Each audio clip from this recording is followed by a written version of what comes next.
Bapak Haji Muhammad Soleh Asnawi. Beliau adalah ayahanda dari Bapak Muhammad Ranu dan adalah pendamping dari Ibu Dr. Hajah Mahmudah. Silakan Pak Haji.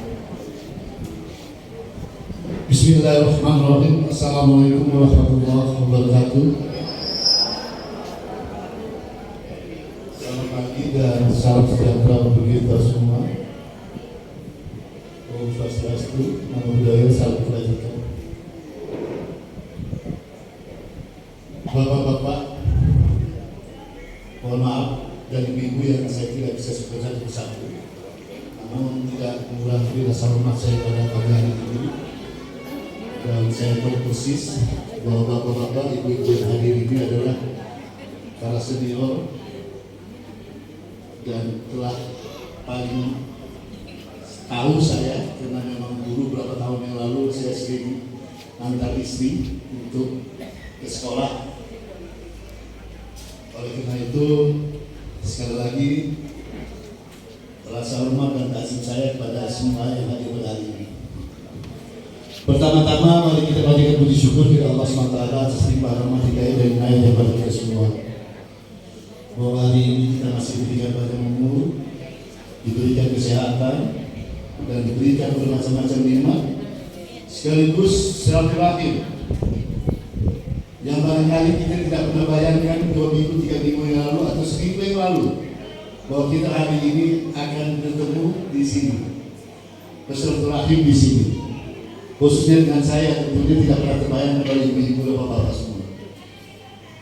Ternyata kenyataannya kita bertemu, kenyataannya kita bertatap muka, katanya kita bisa berhadapan-hadapan semua. Mudah-mudahan pertemuan kita, silaturahmi kita hari ini, pagi hari ini terjadi karena semata-mata karena kehendak dan izin Allah SWT, sehingga apa yang menjadi harapan kita semua, apa yang menjadi cita-cita kita semua, apa yang menjadi semua yang kita cita-citakan agar terkabul dan adanya. Amin ya rabbal alamin. Dan semuanya pertemuan kita akan membawa keberkahan untuk kita ke depan. Amin. Salawat dan salam semoga senantiasa dicurahkan kepada ibu kita Nabi Muhammad SAW, serta keluarganya, sahabat-sahabatnya, ibu pemimpinnya setia hingga akhir zaman, dan insya Allah kita yang hadir dalam kesempatan ini akan berkesempatan yang kemudian. Amin ya rabbal alamin. Bapak, Ibu, hadirin sekalian, ketika tadi saya hadir di sini, tadi pagi saya dibilang oleh nyonya, oleh istri, katanya nanti tolong Bapak datang, itu semua teman-teman mama dari paguyuban pensiunan akan ada perkumpulan dan akan ada silaturahmi. Sekarang insya Allah nanti saya datang. Tapi hari ini sebetulnya hari istirahat saya, sehingga saya ini nggak siap-siap pakai sepatu, pakai sandal ya, pakai kaos. Tapi bukan berarti tidak menghormati semua, karena memang kebiasaan saya hari Sabtu. Saya bilang insya Allah datang. Ketika saya hadir di sini, saya melihat wajah-wajah Pak Nanang, Pak ini dulu pernah ketemu saya. Ini segar-segar semua. Ibu, ada Ibu Tuti ya, Ibu Tuti ya, masih segar, sehat semua. Alhamdulillah. Saya teringat semua ini terbayang dengan masa kecilnya anak-anak saya. Ketika itu saya baru pindah dari Lampung, istri tugas di Cimone ya. Anak-anak itu si Ramo itu masih kecil, semua masih kecil, sekolah masih kecil. Alhamdulillah, karena memang nama itu kita hijrah dari Lampung untuk ke Tangerang untuk supaya mensejahterakan kemaslahatan untuk anak istri. Alhamdulillah sekarang tercapai. Kami punya anak 5 orang, Bapak Ibu. Yang 4 orang ini dulu pada saat pindah ke Tangerang, waktu Mbak Ibu tugas di Cimone, itu masih kecil-kecil semua. baru tiga ya. Nah, yang satu lahir di sini, si Bella, baru 3. Gitu. Ini sekedar saya ingin ini source ini bisa saya ceritakan lagi. Dan sekolah di Cibonan, dan saya tahu dijemput oleh siapa yang sempat untuk menjemput, agar kadang kita titip kepada orang untuk diindikan.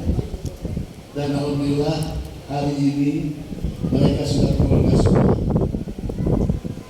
Rano, Alfat, alhamdulillah mengikuti jejak saya, karena dulu Mbak Ibu, saya ingin cerita sedikit historis saya, sejarah saya. Saya ini basic saya itu dari sarjana politik administrasi negara. Tahun 27 tahun saya itu sudah selesai, dan saya berkecimpung di politik dan beberapa organisasi di Lampung. Saya ingat betul waktu itu pernah saya dilantik oleh Pak Gapur, Menteri Pemuda Olahraga, dan Bupati kami di sana. Karena saya masih muda, masih kecil, sehingga Pak Gapur minta, di mana rumahmu? Siapa orang tuamu? Ke rumah. Kita pakaikan adat waktu itu. Rano ini masih kecil sekali. Akhirnya saya selesai usaha maju, Bapak Ibu. Usaha saya sangat maju di Lampung pada saat saya masih muda. Anak-anak si Rano itu masuk TK, TK-nya Kaseto. Kaseto itu buka cabang TK termahal di Lampung, karena dia buka cabang dari Jakarta. Si Rano ini di sana sekolahnya. Nah, terakhir akhirnya namanya usaha, fluktuasi usaha, dinamika usaha, akhirnya saya bangkrut habis waktu zaman Sumardi. Dan bukan hanya saya, semua perusahaan besar di sana bangkrut habis karena ada krisis, terjadi krisis. Sehingga akhirnya saya tinggal. Saya bilang sama anak istri, semua rumah saya, Bapak, rumah saya, semua harta saya yang ada di situ, karena itu memang semua berasal dari bank, berasal dari usaha itu, saya serahkan semua pada bank. Satu biji pun kami tidak punya apa-apa. Tapi saat itu kami belum berwarisan. Sengaja saya bilang orang tua sama itu Buma Muda, Nyonya, Ibu, saya bilang jangan pernah meminta-minta ke orang tua kalau kita tidak kepepet sama sekali.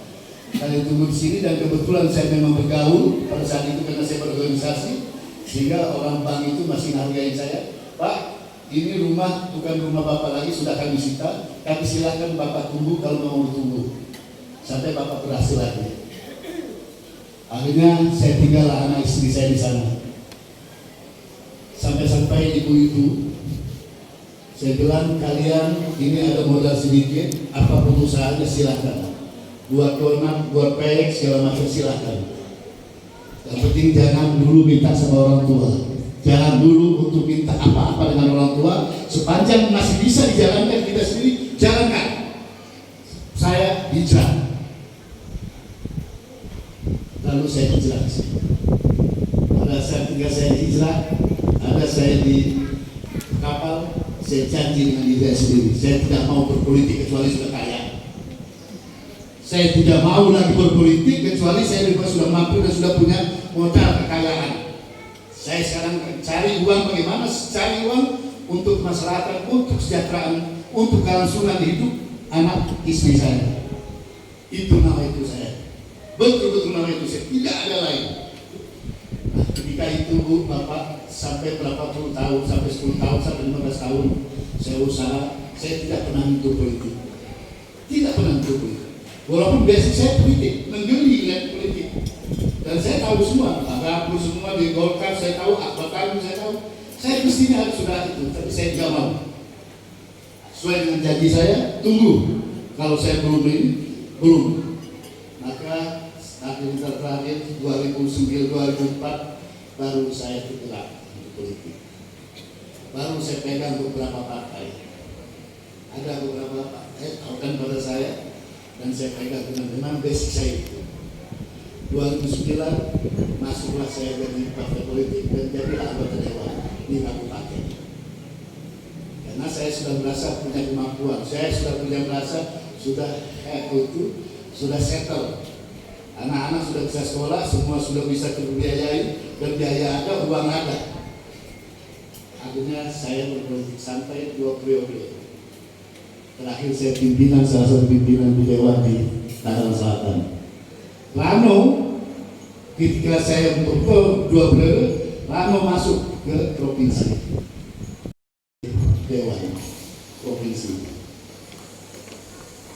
Saya ingin mengatakan kepada semua yang hadir pada hari ini bahwa pada dasarnya kita itu punya kewajiban. Saya katakan tadi, saya kalau belum kaya, saya kalau belum punya uang, saya kalau belum bisa biaya sendiri-sendiri, saya belum mau berpolitik. Karena kalau itu sampai saya paksa berpolitik, saya akan menghabiskan uang negara, menghabiskan uang rakyat, dan dosa besar untuk saya. Itu. Maka saya tidak mau. Ketika saya sudah mampu, saya bilang sama Rano, Rano, Anda jangan rusak, jangan berpolitik dulu. Papa tahu, kamu punya genetik untuk berpolitik karena dari Papa. Dan sekolah di hukum itu ada connectingnya, itu masalah politik. Tapi jangan berpolitik dulu, kecuali memang betul-betul sudah mampu. Dan kamu saya kasih usaha ini, jalankan ini usaha. Kalau kamu sudah hebat, sudah manjur, sudah berhasil, masuk politik. Dan masuk politik, jangan tangguh-tangguh. Kenapa saya bilang begitu? Karena memang berpolitik ini dalam rangka ibadah. Kalau kita jadi anggota dewan, jadi anggota pimpinan eksekutif atau legislatif, itu dengan nama itu ibadah. Tidak ada lain kecuali ibadah untuk masyarakat banyak, untuk kesejahteraan masyarakat banyak, untuk kemajuan negara, untuk kemajuan daerah. Dia kayak itu. Makanya kita harus punya modal dulu. Kalau belum punya modal, jangan pernah coba-coba. Nanti ujung-ujungnya ke KPK, ujung-ujungnya kita berdosa, ujung-ujungnya kita jadi stres. Banyak. Nah, karena memang berpolitik itu, dewan pimpinan itu, pimpinan eksekutif itu adalah yang menentukan, menjalankan segala aktivitas, segala keputusan apa yang telah diputuskan oleh legislatif anggota dewan. Anggota dewan ini adalah mewakili rakyat secara keseluruhan, menyerap asli masyarakat, masalah rakyat, apa kebutuhan rakyat itu diserap oleh anggota dewan dan diajukan kepada eksekutif, kepada pegawai negeri, pegawai eksekutif. Nanti dibahas di sana, setelah dibahas, diputuskanlah menjadi undang-undang, diputuskanlah menjadi peraturan bahwa ini kita membangun di daerah ini harus ini. Uangnya dari mana? Dari sini. Siapa yang melaksanakan? Eksekutif, bupati, jajarannya ke bawah, dan yang ngawasi dewan. Kalau dewan itu tidak mumpuni, dewan itu tidak jujur bekerja sama pelaksana eksekutif, ya akhirnya yang korban masyarakat. Ya kan? Nah itu yang kita tidak inginkan. Nah inilah Bapak Ibu, kalau saya boleh memberikan saran, saya tahu, saya yakin Bapak Ibu semua karena sudah pensiunan sudah ngerti persis. Tapi paling tidak ini bisa saya mengingatkan untuk memberikan pencerahan kepada tetangga kita, kepada saudara kita, kepada ibu-ibu yang lain. Tolong jangan sampai disia-siakan suara kita, baik untuk memilih presiden, memilih bupati, memilih gubernur, memilih anggota legislatif dengan sia-sia hanya ulah meriah. Hanya tidak itu, harus dipelajari siapa manusianya itu, siapa orangnya itu yang menjadi mumpuni tidak. Mereka betul-betul bisa membawa keberkahan tidak, membawa kemaslahatan untuk masyarakat tidak. Karena bagaimanapun itu adalah salah satu, kita ini umur nggak tahu besok, tahu kapan kita akan ditarik oleh Allah. Apalagi kita sudah bersyukur. Kita tahu apa yang akan bisa kita berikan kepada anak cucu kita, apa yang kita akan bisa berikan kepada anak keturunan kita. Kita perlu tahu.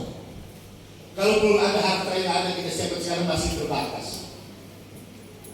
Oleh karena satu-satunya kalau kita mau memberikan bangsa kepada anak cucu kita yang paling maslahat, paling bagus adalah kita pilih ayah, pilih pimpinan yang betul-betul mumpuni, yang kita yakin betul dia bisa membawa sebagai pemimpin untuk membantu ke masyarakat, untuk kesejahteraan masyarakat, untuk masa depan anak cucu kita. Kalau kita pilih pimpinan yang gagal, pimpinan kita ini anak cucu kita yang akan jadi korban. Kita nggak tahu, kita sudah berangkat, kita sudah dipanggil Allah. Nah inilah salah satu warisan yang bisa kita berikan kepada anak cucu kita. Kita dengan betul-betul, kalau betul kita isyarat awali seorang itu, siapa yang akan kita pilih. Saya di Dewan beberapa periode, saya tahu persis manusia-manusia yang ada di dalam sini. Saya tahu persis bagaimana sifat-sifat mereka, bagaimana sifat niat-niat mereka, bagaimana sifat keinginan mereka. Saya tahu. Dan saya sebagai anggota Dewan tentu saya bergaul dengan eksekutif. Dari pusat sampai ini saya bergaul. Saya tahu secara dalam pada mereka. Itu makanya saya selalu wanti-wanti ngomong sama anak istri, ngomong sama itu. Tolong, kalau memang semua saudara kita tolong dicari, tolong lihat orang itu. Siapa orang itu yang menyalon Dewan itu? Siapa orang itu yang menyalon bupati, menyalon ini? Kita lihat. Dia bisa betul-betul membawa kesejahteraan, membawa kemaslahatan, membawa keinian untuk masa depan ini kita ini. Kalau itu betul kita pilih.